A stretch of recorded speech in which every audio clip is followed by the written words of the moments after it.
دو راستہ دکھایا ہے، ایک جنت کا راستہ ہے، ایک جہنم کا راستہ ہے، اما شاکرا و اما کفورا، یا تو یہ دنیا میں شکر ادا کرنے والا ہوگا، شکر گزار ہوگا، اور یا کافر اور ناشکر ہوگا۔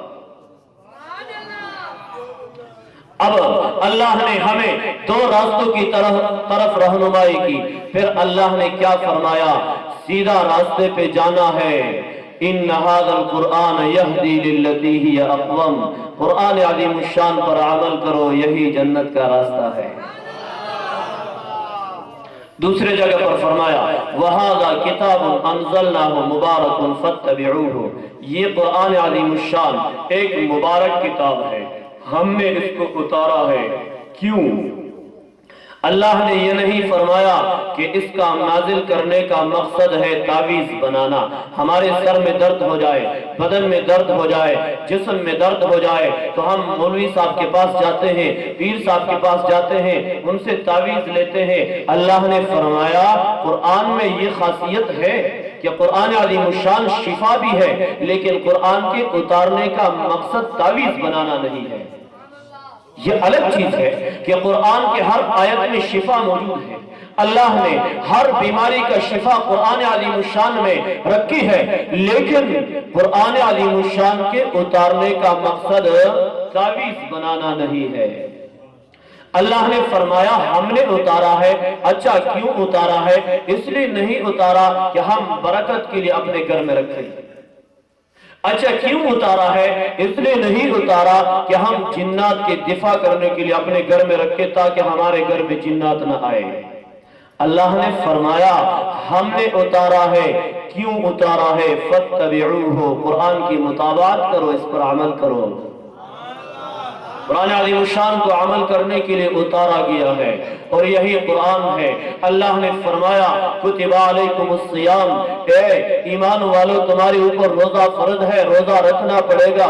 اللہ نے فرمایا اقیموا الصلاۃ، نماز پڑھو، نماز پڑھنا پڑے گا۔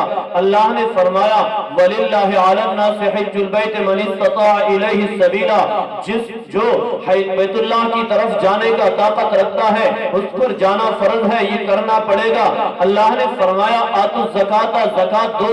اللہ نے فرمایا آمنوا باللہ ورسولہ، اللہ اور ایمان پر رسول لانا تمہارے اوپر فرض ہے۔ یہی تو قرآنی تعلیمات ہے۔ اللہ نے فرمایا انشکر لی ولوالدیک، میرے آپ کے اوپر جتنی نعمتیں ہیں ان کا شکر ادا کرو، اپنے والدین کا شکر ادا کرو۔ اللہ نے فرمایا وبالوالدین احسانا، اپنے ماں باپ کے ساتھ احسان کرو۔ اللہ نے فرمایا وذی القربی، اپنے رشتہ داروں کے ساتھ احسان کرو، اپنے پڑوسیوں کے ساتھ احسان کرو، مسلمانوں کے ساتھ احسان کرو۔ اللہ نے فرمایا وقولوا للناس حسنا، جب بات کرنے کی نوبت آئے تو اچھی بات کرو۔ کیسا بہترین تعلیم ہے، قرآن ہے، اللہ کا کلام ہے، اللہ نے اتارا ہے، نازل فرمایا ہے، اس میں سب کچھ موجود ہے۔ دنیا کی زندگی موجود ہے، جنت کا راستہ موجود ہے، جنت کے جانے کے طریقے موجود ہے، جہنم سے بچنے کے طریقے موجود ہے، جہنم کے راستے سے اپنے آپ کو بچانے کا طریقہ اللہ نے سکھایا ہے کہ قرآن پر عمل کرو۔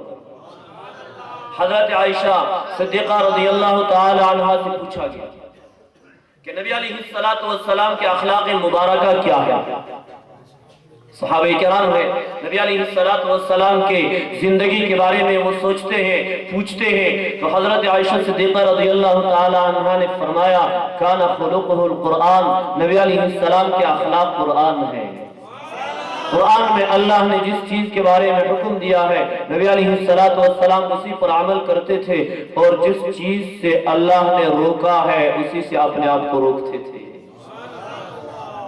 اور اگر ہم اپنے زندگی کو دیکھیں ہم نے کتنا نبی علیہ السلام کے اخلاق کو اپنایا ہے، نبی علیہ السلام کی سیرت کو اپنایا ہے، صورت کو اپنایا ہے، زندگی کو اپنایا ہے۔ اسی وجہ سے میلاد شریف کا مقصد کیا ہوتا ہے؟ علماء سے کچھ سیکھنا، نبی علیہ السلام کی تاریخ کو سیکھنا، نبی علیہ السلام کی عبادت کرنے کا انداز سیکھنا۔ کیسے نماز پڑھتے تھے؟ ہم تو نماز نہیں پڑھتے ہیں نا، کتنے کمزور ہیں. ہمارے اوپر 5 نمازیں فرض کی گئی ہے لیکن ہم نمازیں نہیں پڑھتے, بہت کمزور ہیں نمازوں میں. روزہ فرض ہے, روزہ نہیں رکھتے, مرد بھی نہیں رکھتے, عورتیں بھی نہیں رکھتی, مرد بھی نماز نہیں پڑھتے, عورتیں بھی نماز نہیں پڑھتی. گویا کہ ہمیں پتہ ہی نہیں ہے نماز کیا ہے, کیا ہمارے اوپر نماز فرض ہے یا نہیں ہے. لیکن بات کیا ہے, شریعت پر عمل کرنے کی ضرورت ہے. ہمیں اپنے گھر کو دین کا مرکز بنانے کی ضرورت ہے. ہمیں نبی علیہ السلام کی سنتوں کو زندہ کرنے کی ضرورت ہے. اس کے بعد ہم جنت میں جائیں گے. نبی علیہ السلام نے حجۃ الوداع میں, حجۃ الوداع نبی علیہ السلام کے آخری حج ہے, اور اس کے بعد چند مہینے کے بعد نبی علیہ السلام کا انتقال ہوا ہے اپنے رب سے جا ملا. نبی علیہ السلام نے اعلان کیا صحابہ کرام کو, کیا فرمایا, اتقوا اللہ ربکم, اے میرے صحابہ اللہ سے ڈرو جو تمہارا رب ہے. آخری وقت ہے. حضرت انس رضی اللہ تعالی عنہ راوی ہے, وصلوا خمسکم, 5 وقت کی نمازیں پڑھو, وصوموا شہرکم, رمضان المبارک کے روزے رکھو. فرمایا وَأَدُّوا زَكَاةَ أَمْوَالِكُمْ, اور اپنے مالوں کا زکوٰۃ ادا کرو. وَأَطِيعُوا ذَا أَمْرِكُمْ, شریعت کے مطابق جو تمہارے اوپر سربراہ مقرر ہو جائے اس کی اطاعت کرو. اب کیا ملے گا, ہر بندہ جنت چاہتا ہے. نبی علیہ السلام نے فرمایا تدخلوا جنت ربکم, ان کاموں کے بعد رب کے جنت میں داخل ہو جاؤ گے. یہ ہے جنت کا ٹکٹ. رسول اللہ نے حجۃ الوداع میں اعلان کیا, جس کو جنت کی ضرورت ہے رسول اللہ نے فرمایا اللہ سے ڈرے, نماز پڑھے, روزہ رکھے, زکوٰۃ دے, حج کرے, اب اس کے بعد ان کاموں کے بعد جنت میں داخل ہو جائے گا. اسی وجہ سے دین کی سیکھنے کی ضرورت ہے, مسائل کی سیکھنے کی ضرورت ہے, شریعت مطہرہ پر عمل کرنے کی ضرورت ہے. نبی علیہ السلام ایک ہستی ہے, اللہ نے اس کو ایک عظیم شان دیا ہے. اگر ہم نبی علیہ السلام کی سیرت کو بیان کریں تو یقیناً ہماری زندگی تو ختم ہو جائے گی, لیکن نبی علیہ السلام کا سیرت پورا نہیں ہوگا.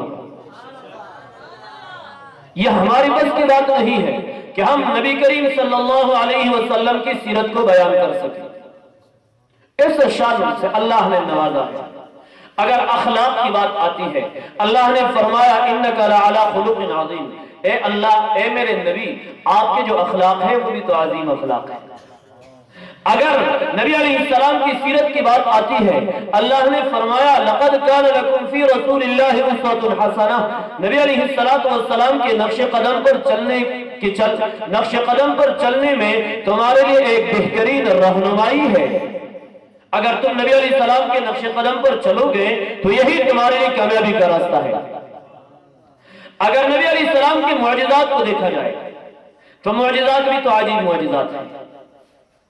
سب سے بڑھ کر جو نبی علیہ السلام کا معجزہ ہے وہ قرآن عظیم الشان ہے. وہ عظیم معجزہ ہے کہ نبی علیہ السلام کو جب سے قرآن عظیم الشان عطا کیا گیا ہے, اسی وقت سے قرآن عظیم الشان کا مقابلہ کسی نے کیا بھی نہیں ہے اور کوئی کر بھی نہیں سکتا. ایسا ایک عظیم معجزہ. اس کے علاوہ چند معجزات نبی علیہ السلام کے میں تمہارے سامنے پیش کرنا چاہتا ہوں. حضرت انس رضی اللہ تعالی عنہ راوی ہے, کہتے ہیں کہ ایک وقت ہم نبی علیہ السلام کے ساتھ سفر میں تھے. نماز کا وقت تھا. نبی علیہ السلام نے صحابہ کرام سے پانی کے بارے میں پوچھا, پانی ہے وضو کرنے کے لیے؟ فرمایا نہیں. ایک صحابی نے ایک چھوٹی سی برتن میں کچھ پانی لایا. برتن کتنا ہے؟ انس رضی اللہ تعالی عنہ کہتے ہیں برتن اتنا ہے کہ نبی علیہ السلام نے اپنے انگلیوں کو جمع کر کے پھر اس برتن میں اپنے ہاتھ کو رکھا. مطلب اگر وہ اپنی انگلیوں کو کھولتے تو نبی علیہ السلام کا ہاتھ برتن کے اندر نہیں آتا تھا.